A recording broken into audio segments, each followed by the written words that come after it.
الحمد لله وحده والصلاة والسلام على من لا نبي بعده وعلى آله وصحبه أما بعد.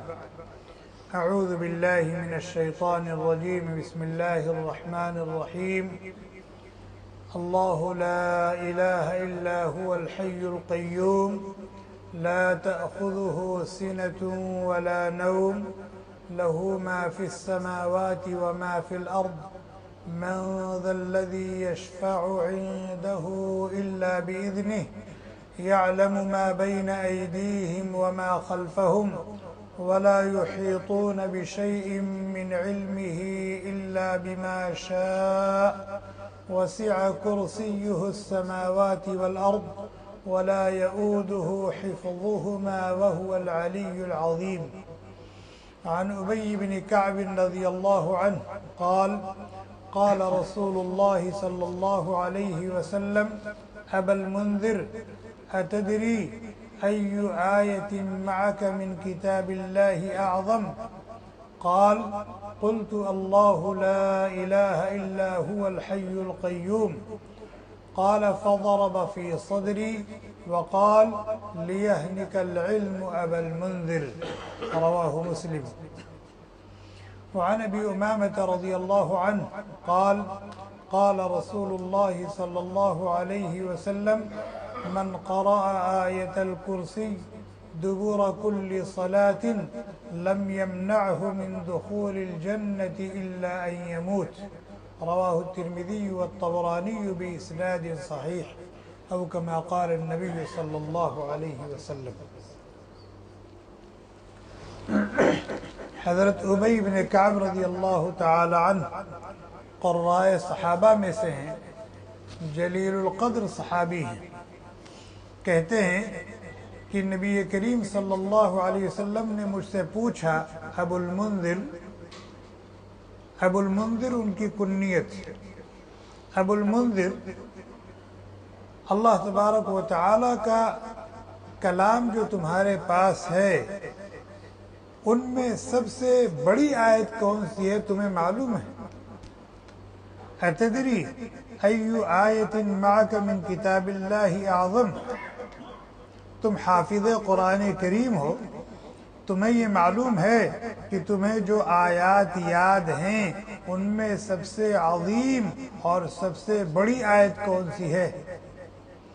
تو حضرت ابی بن کعب رضی اللہ تعالیٰ عنہ کہتے ہیں کہ میں نے کہا کہ اللہ لا الہ الا هو الحی القیوم، یعنی آیت الکرسی پڑھی. تو نبی کریم صلی اللہ علیہ وسلم نے ان کو شاباش دی. اور شاباش کیسے دی؟ اپنا دست مبارک ان کے سینے پر رکھا اور کہا تمہیں علم مبارک. لیہنک العلم ابا المنذر، تمہیں علم مبارک. قرآن کریم میں الفاظ اور حروف کے اعتبار سے جو سب سے بڑی آیت ہے وہ آیت مدائنہ ہے. یا ایہا الذین آمنوا اذا تداینتم بدین الى اجل مسمی فاکتبوہ. یہ قرآن کریم کی تمام آیتوں میں سب سے بڑی آیت ہے الفاظ اور حروف کے اعتبار سے. تقریباً ایک صفحے کی ایک آیت ہے، لیکن معنی اور مضمون کے اعتبار سے سب سے بڑی آیت آیت الکرسی. اگرچہ الفاظ اور حروف کے اعتبار سے بہت سی آیتوں سے چھوٹی ہے، لیکن معنی اور مضمون کے اعتبار سے تمام آیتوں سے بڑی ہے. اور اس میں بیان کیا کیا گیا ہے؟ بڑے ہی نرالے انداز سے، بڑے ہی انوکھے اور اچھوتے انداز سے اللہ تبارک و تعالیٰ کی صفات بیان کی. اللہ لا الہ الا ہو، اللہ نہیں ہے اس کے علاوہ کوئی عبادت و بندگی کے لائق. الحی القیوم، جو ہمیشہ سے زندہ ہے اور ہمیشہ زندہ رہے گا اور اوروں کو حیات اور زندگی بخشنے والا ہے. القیوم جو قائم بذاتی ہی ہے، قائم بذاتی ہی ہے، اور اوروں کو اس صفت سے متصف کرنے والا ہے، اوروں کو اس صفت سے متصف کرنے والا ہے، کائنات کے نظام کو سنبھالنے والا ہے، قائم رکھنے والا ہے، چلانے والا ہے۔ لا تأخذہ سنۃ ولا نوم، نہ وہ سوتا ہے نہ وہ اونگھتا ہے، نہ اسے اونگھ آتی ہے نہ اسے نیند آتی ہے۔ اور اونگھنا اور سونا یہ اس کی شان کے خلاف ہے۔ پتہ چلا کہ اس کے بندوں اور بندیوں بلکہ اس کی مخلوقات میں سے کسی مخلوق کو کوئی ارجنٹ ضرورت ہے اور اللہ تعالیٰ سو رہے، اللہ تعالیٰ سو رہے۔ یہ اس کی شان ہے، لا تأخذہ سنۃ ولا نوم، نہ اسے نیند آتی ہے نہ وہ سوتا ہے نہ وہ اونگھتا ہے۔ لہو ما فی السماوات وما فی الارض، بما آسمان و زمین کے جو کچھ آسمان و زمین میں ہے، یعنی اللہ کے علاوہ جو کچھ ہے جس شکل میں ہے سب اللہ کے قبض قدرت میں ہے، اللہ کی ملکیت ہے، اللہ کے زیر اختیار ہے، اللہ اس میں جیسے چاہتا ہے تصرف فرماتا ہے۔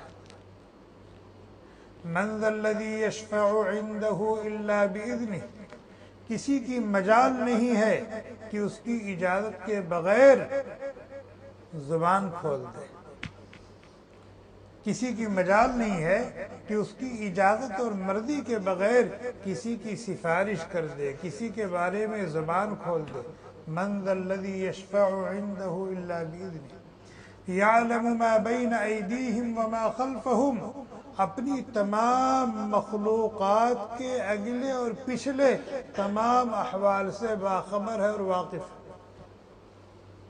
وَلَا يُحِيطُونَ بِشَيْءٍ مِّنْ عِلْمِهِ إِلَّا بِمَا شَاءَ، اور اللہ تعالیٰ کی مخلوقات چاہے وہ فرشتوں کی شکل میں ہو چاہے جن اور انس کی شکل میں ہو، اللہ تبارک و تعالیٰ کے علم کا احاطہ نہیں کر سکتی۔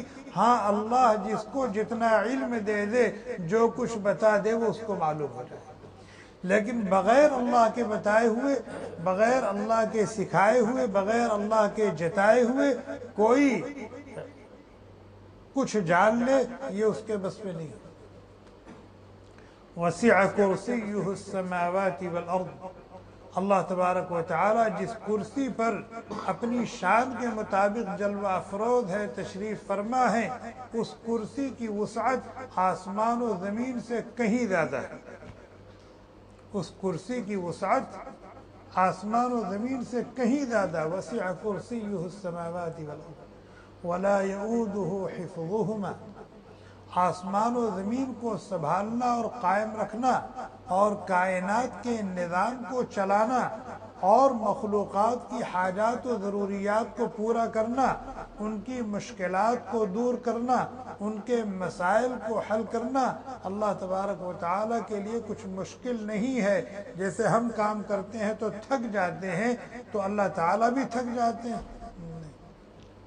کل یوم هو فی شأن، ہر وقت اور ہر گھڑی ان کی الگ الگ شان ہے، اور ان کی شان بالکل نرالی ہے۔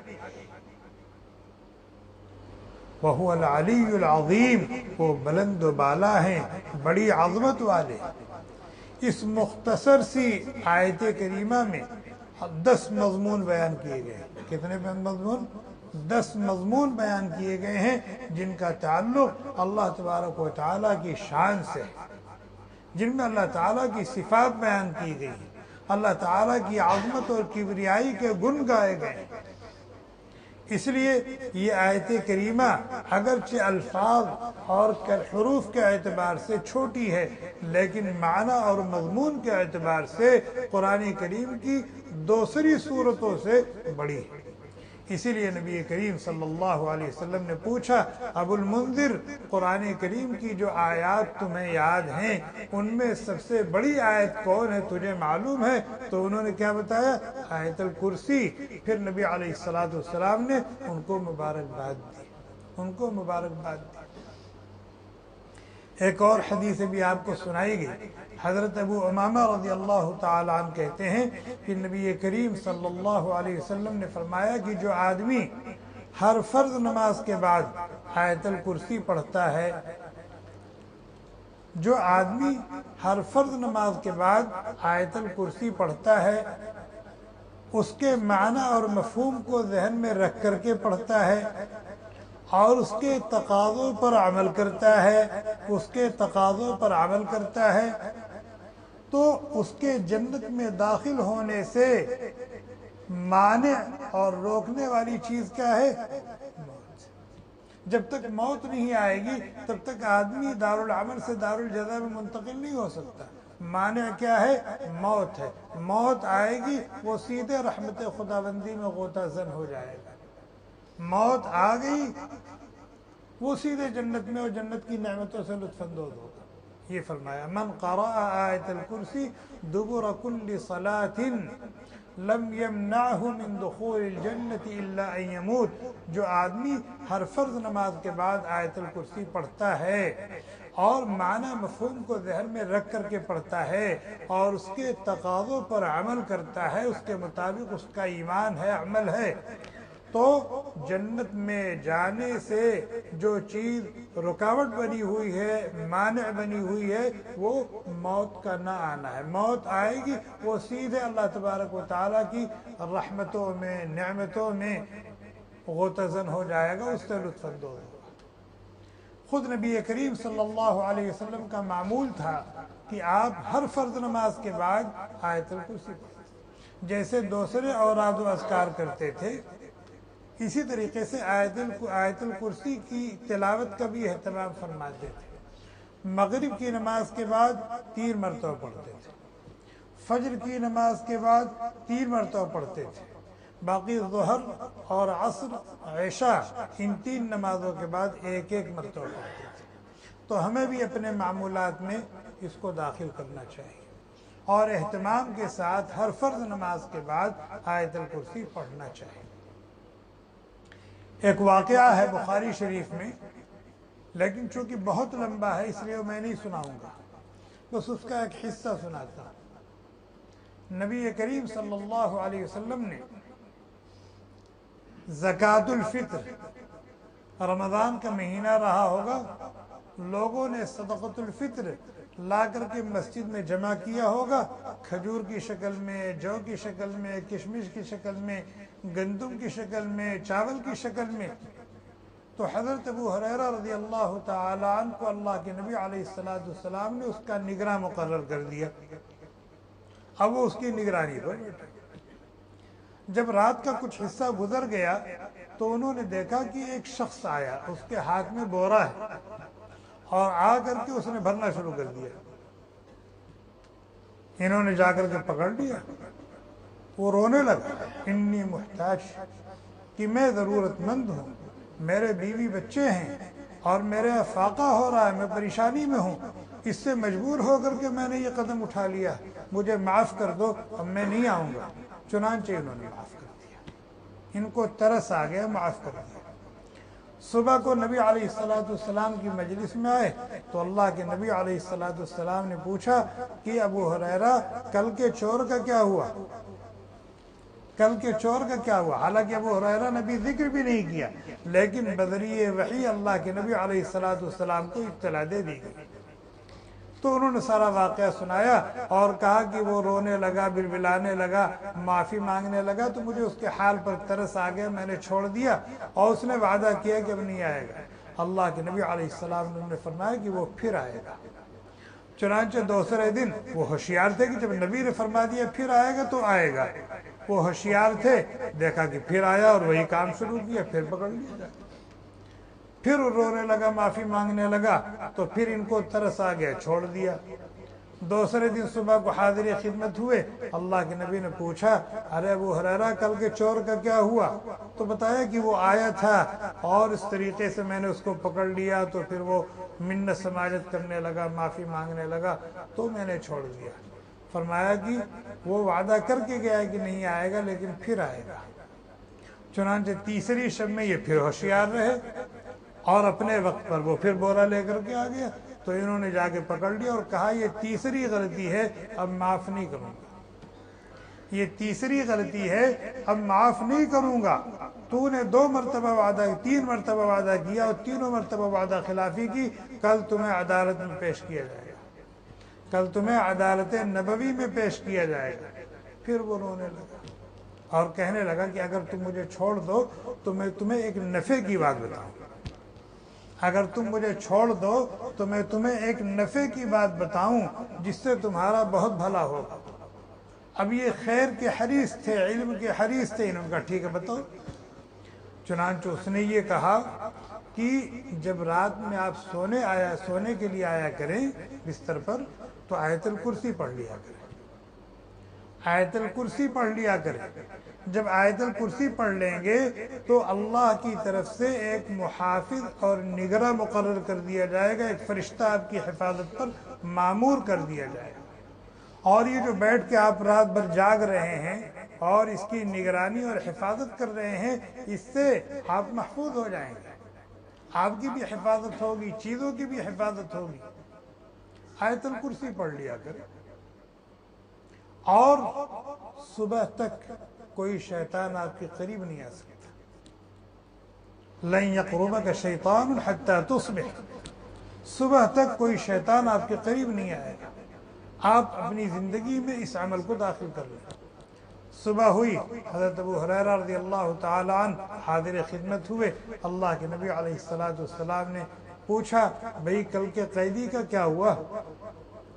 تو حضرت ابو ہریرہ رضی اللہ تعالی عنہ نے واقعہ سنایا کہ اس طریقے سے وہ آیا تھا، میں نے پکڑ لیا اور میں نے کہا کہ یہ تمہاری تیسری غلطی ہے اور اب معاف نہیں کروں گا، کل تم کو دربار نبوی میں پیش کروں گا. تو پھر وہ منت سماجت کرنے لگا اور کہا کہ میں ایک نفع کی بات تم کو بتاؤں گا، مجھے چھوڑ دو. تو اس نے یہ بتایا. اللہ کے نبی علیہ السلام نے فرمایا ہے تو بہت بڑا جھوٹا، ہے تو بہت بڑا جھوٹا، لیکن بات اس نے سچی بتائی ہے. بہت بڑا جھوٹا، بات اس نے سچی بتائی. ابو ہریرہ کو نہیں معلوم تھا کہ یہ کون بزرگ ہے. 3 دن سے ہماری ملاقات کس سے ہو رہی ہے؟ اللہ کے نبی علیہ السلام نے پوچھا ابو ہریرہ جانتے ہو یہ 3 دن سے کون آ رہا؟ کہا نہیں. کہا شیطان ہے، شیطان ہے. اور اس نے تم کو یہ وظیفہ دیا ہے تو جھوٹا، لیکن وظیفہ اس نے صحیح بتایا ہے کہ جب بستر پر آؤ تو آیت الکرسی پڑھ لیا کرو. 3 مرتبہ نبی علیہ السلام کا معمول تھا. تو اللہ تعالیٰ کی طرف سے ایک فرشتہ تمہاری حفاظت و نگرانی پر مقرر ہو جائے گا اور ہر شر سے تمہاری حفاظت کی جائے گی، شیطان کے شر سے. اسی طریقے سے دوسرے موذی اور تکلیف دینے والے جو کیڑے مکوڑے اور جانور ہوتے ہیں، حوادث اور فتن ہوتے ہیں، ان سے تمہاری حفاظت ہوتی رہے گی، ان سے تمہاری حفاظت ہوتی رہے گی. تو کتنی دیر کا عمل ہے یہ؟ پڑھیے سب لوگ. اللہ لا الہ الا هو الحی القیوم لا تأخذه سنة ولا نوم له ما في السماوات وما في الأرض من ذا الذي يشفع عنده إلا بإذنه يعلم ما بين أيديهم وما خلفهم ولا يحيطون بشيء من علمه إلا بما شاء وسع كرسيه السماوات والأرض ولا يؤوده حفظهما وهو العلي العظيم. کتنی دیر لگی؟ 1 منٹ بھی نہیں لگا. کتنی دیر لگی؟ بہت مختصر سا عمل ہے لیکن بہت نفع بخش ہے، بہت نفع بخش ہے. ہم اپنی جان و مال، عزت و آبرو کی حفاظت کے لیے اسباب کے اعتبار سے کتنے پاپڑ بیلتے ہیں، کتنے پاپڑ بیلتے ہیں. مضبوط دروازہ بھی ہونا چاہیے اور دروازے میں مضبوط لاک بھی ہونا چاہیے اور پھر اس دروازے میں دوربین بھی لگائی جاتی ہے کہ اگر کوئی گھنٹی مارے، دستک دے تو ہم دیکھ لیں کہ کون ہے، دوست ہے کہ دشمن ہے. یہ سب کرتے نہیں کرتے ہیں. کتا پالتے ہیں حفاظت و نگرانی کے لیے، پہرے دار رکھتے ہیں، اس کو تنخواہیں دیتے ہیں. جہاں یہ سب کرتے ہیں دنیا دار الاسباب ہے، کرنا چاہیے. اس کے ساتھ ساتھ ہم یہ عمل بھی کریں، ہم یہ عمل بھی کریں. اللہ تعالی ہم سب کو توفیق عطا فرمائے. سبحانک اللہم و بحمدک ونشہد ان لا الہ الا انت ونستغفرک ونتوب الیک. سبحان ربک. Thanks for watching. Don't forget to like, comment, share and subscribe to Al Wahid channel.